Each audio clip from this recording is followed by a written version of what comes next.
Why is my scalp always itching?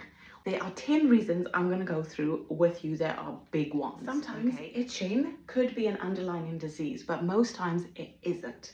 So examples are like hair regrowth, sunburn, insect bites, dry skin, and healing wounds. These are things you don't really need to worry about because you will overcome them.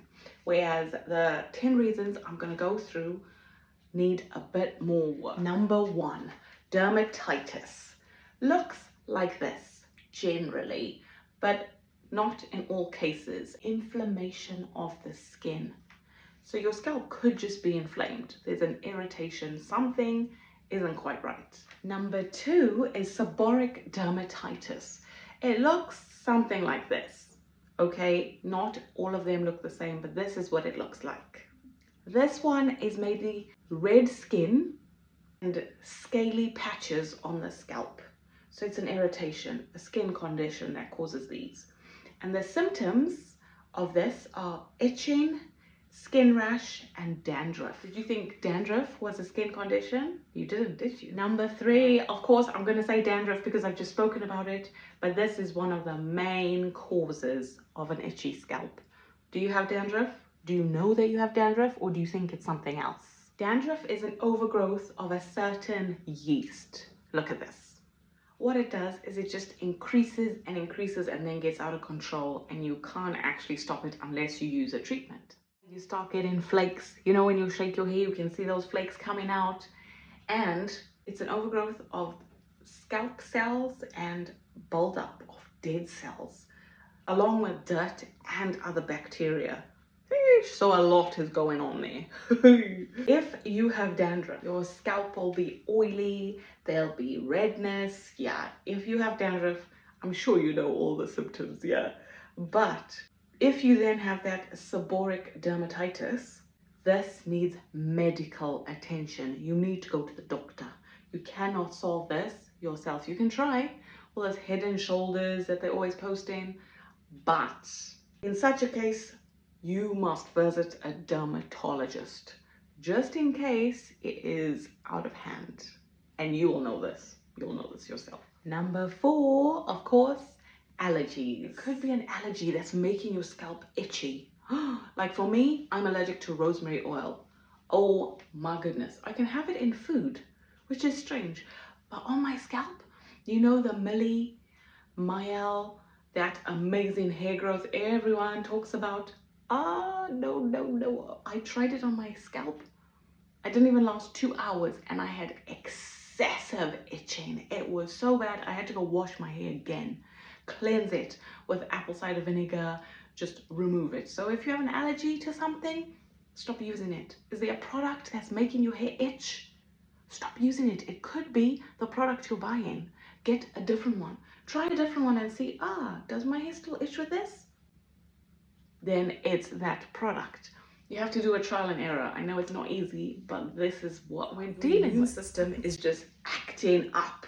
Like, oh, get this out. You know, it's like, I don't want this. Your immune system's going to stop, and so the itch happens. I guess it's trying to heal it or push it out, and that causes the itch. Number 5, contact dermatitis. Oof. Have you heard of this? I haven't actually, but I was researching it. And it's a rash caused by contact with a certain substance. So something you're putting in your hair is reacting to something else, basically. The symptoms are itching, skin rash, and skin redness. It's hard. It's hard to tell the difference. The symptoms are so similar to the other symptoms of the other things. Like, how do you know the difference? It looks like this, by the way. Number 6. This one I have quite often. Product buildup. Those thick products, you know I love Cantu, and some of their products are extra thick.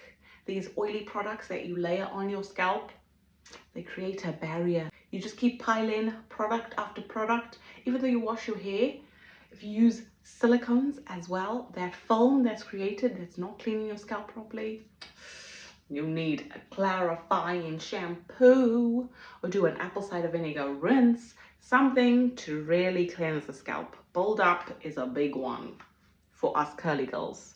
I think people in general, but for me, this happens quite often. Dead cells accumulate, and then over time, this causes an overflow of white flakes and dryness on your scalp. So then you end up having a dry scalp as well. Number 7, I'm afraid of ringworm. Ooh, this will have your hair falling out in circles. Like it will just start going. Obviously, it's a fungus called Trichophyton rubrum. Hopefully I pronounced that right. Obviously, I don't know the term very well, but we call it ringworm. These aren't really worms that you can find yourself on your scalp. You know, you think, oh, ringworm, I can just squeeze it out. That's not it. Like ring-like shapes, you know what ringworm looks like, that the fungus makes on your scalp, along with making it red, sore, and extremely itchy. I do not wish this on anybody. And this one is highly contagious. So if you are in contact with someone who has ringworm, it's very likely you will get it. Yeah, I have had ringworm from someone. Someone had it on their feet. And a prescription may be needed, is probably needed to sort this out, obviously. Number 8, this one. Kids apparently have this a lot in school. Head lice. Oh, yeah, this is more common with straight hair rather than curly hair, but that doesn't mean us afros and naturally curly hair, wavy hair aren't gonna get it. So just be aware, it could be head lice, and obviously this, yay, the treatment is brutal. And you can only get head lice if you touch another person who has it. Yeah, it's transferable to you from someone else. You don't just get it from thin air, that kind of thing. So these are the symptoms. If you just have an itchy scalp, no redness, no flakes or dandruff skin lumps, if it's just an itch, it might be head lice. The size, they're 2 to 3 millimeters long.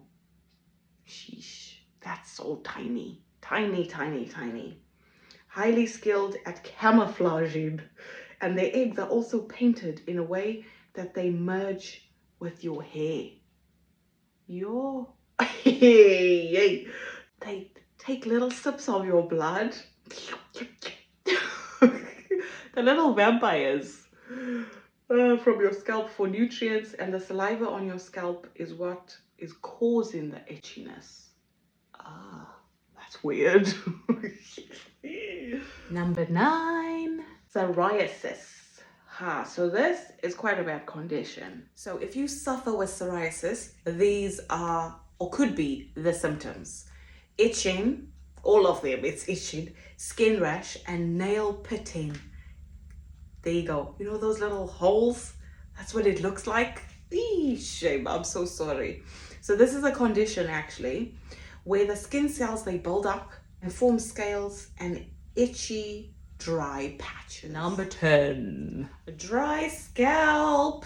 Whoop, whoop. This one is exactly the same. Just like when you get dry skin on your arm or your leg, same thing on the scalp.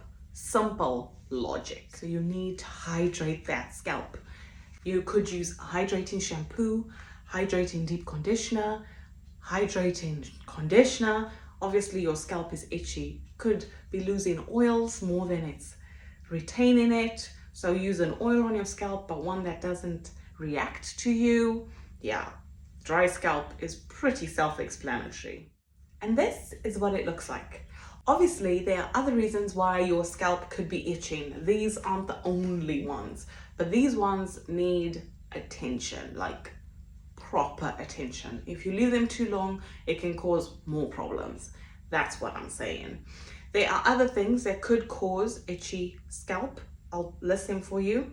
These are anxiety, migraine headaches, rheumatoid lupus, diabetes, herpes zoster, I've never heard of that, hot comb hair loss, heat styling, yeah, so straighteners, all those kind of things could be causing an itchy scalp. Scalp psoriasis, scarring, alopecia, obviously contact dermatitis, I spoke about that.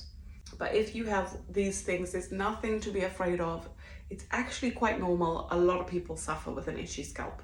I do, actually. But I do rinses and lots of things. I try to wash my hair only once a week, but maybe my hair needs to be washed twice a week. You know, everyone is different. Your scalp is different. So what works for one person won't necessarily work for you. However, I still push it.